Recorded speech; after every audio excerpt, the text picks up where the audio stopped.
everyone, and welcome to variation 19. This one is tricky, not because the bowing is unusually difficult, but because this one is actually quite hard for the left hand. You see, Sevcik goes not only through all sorts of bowings in his 40 variations, but also through almost all keys. And when you get a nasty key like this one, then it can get very tricky for the left hand. And in violin playing, it always gets really difficult if you have something that's difficult for both left hand and right hand at the same time. So that's actually the main difficulty in this variation. The way to practice it is to start off by separating the hands. You practice only the left hand and you practice only the right hand, because that way you get some order into it, and then later on you can start putting it together. Start off with practicing just the left hand and make it as easy as possible for the bow arm. So what I did is I just slurred 2/8 notes together the whole time because I didn't want to worry about the bow arm. I've got 5 flats to worry about. I'm in B flat minor. It's a really uncomfortable key for the violin. So organize the left hand first, because the left hand has to be able to play this, otherwise you don't have any chance to concentrate on the bowing.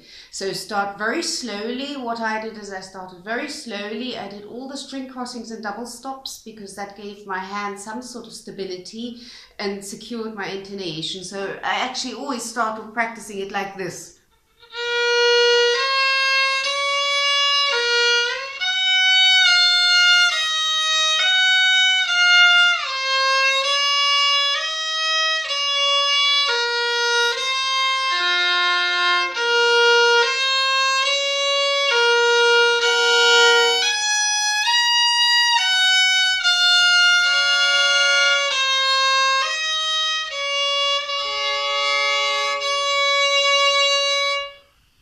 I also didn't find any better fingering than what Sevcik wrote in there, so if you find one, please let me know, because this is really a tricky one. So basically, after having done that with the double stops, what I did is I started securing the shifts, because you're not going into a normal third position there, because we're in B flat minor. So you have these nasty shifts.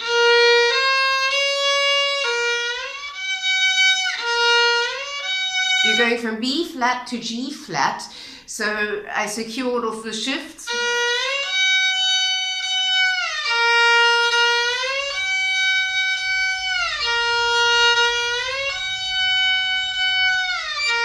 So that my poor hand knows where it's supposed to go. And I did that basically working through the whole variation, securing off all shifts. I made a video on how to secure shifts. You can check that out, because some of these notes are just really hard to find because they're not ones which we often have. String players don't like flat keys. Wind players like flat keys. We like sharp keys. And 5 flats is not fun. So anyway, so I did that, and basically I worked my way through the variation. What I also did a lot is I just practiced 2 bars. I did.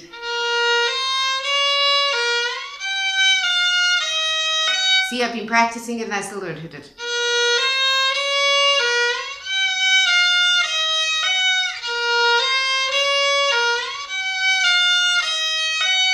I do that a couple of times so that I can basically start relying on my hand knowing where it's supposed to go, and then I do the next bar.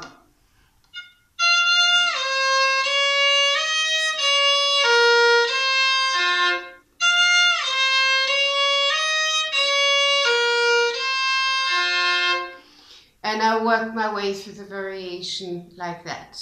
Takes time. Now for the right hand, what I do is I make it as easy as possible for the left hand so that I can concentrate on what the right hand is doing. So I basically just start with a couple of notes. I started off very, very slowly, catching the string on the up bows. Basically something like this.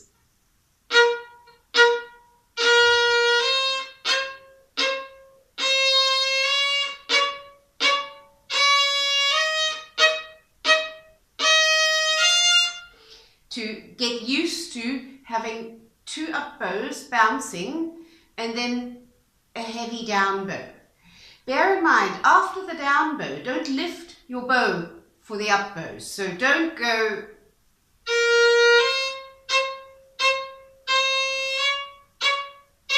because that might work at a slow speed, but it won't work in tempo. So keep the bow on the string after the down bow. Catch the string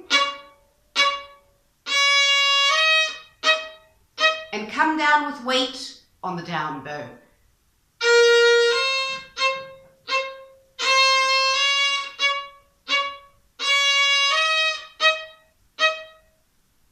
When you can do that, speed up a little bit.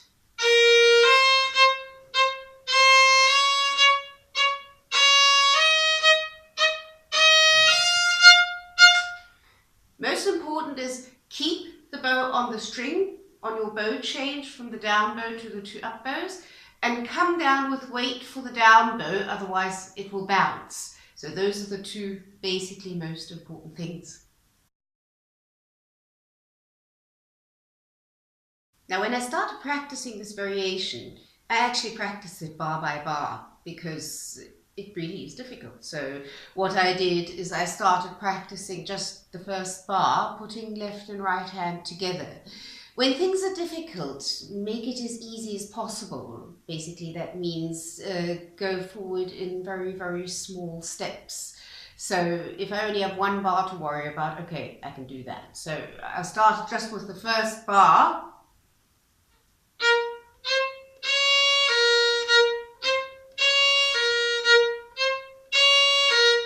Basically, the first bar is not that bad for the left hand, so that's not such a problem. And I could concentrate nicely on coming down with weight for the down bow, not lifting the bow after the down bow, but coming into the up bow off of the string. And it helps to also practice it with catching the string. So you go...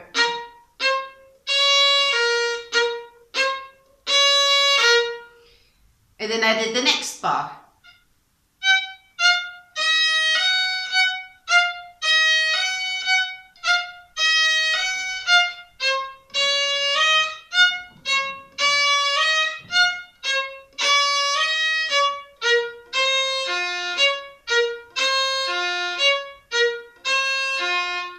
So that I found very, very helpful. Use a speed which is slow enough that you can actually do all of this. And then the next step is to put 2 bars together. Then you already have shifts and things to worry about. So what I did a lot was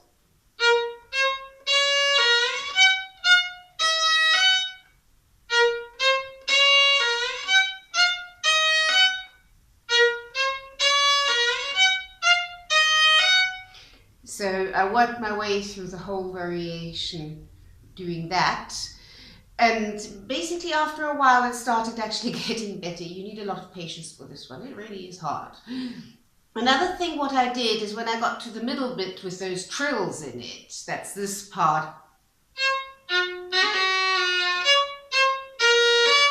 What helped was I did the trills as triplets. I practiced them as triplets because the point is that they're supposed to be very clear. And the danger, what can happen is that you have... And then the trill is not clear. So to get it clear, what I did was...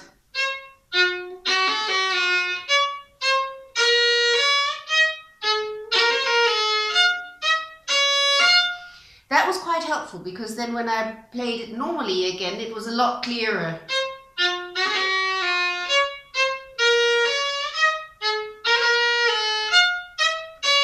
Okay, that last one was not particularly clear, but it certainly got clearer by practicing it in triplets. So that was another thing I found helpful. Have patience with this one, it's tricky. But it's also very helpful to go through all the keys and to have actually played in keys like B flat minor. I noticed with my pupils at first they cannot understand why Sevcik chases us through all these horrible keys with all these flats. And I said, well, go ahead and do it. And then later on they told me that it was actually quite good because if they have something to play in a key like B flat minor, or even if it's only a part of a piece, they've done it already. So go ahead, work at this, good luck with it, and see you next time.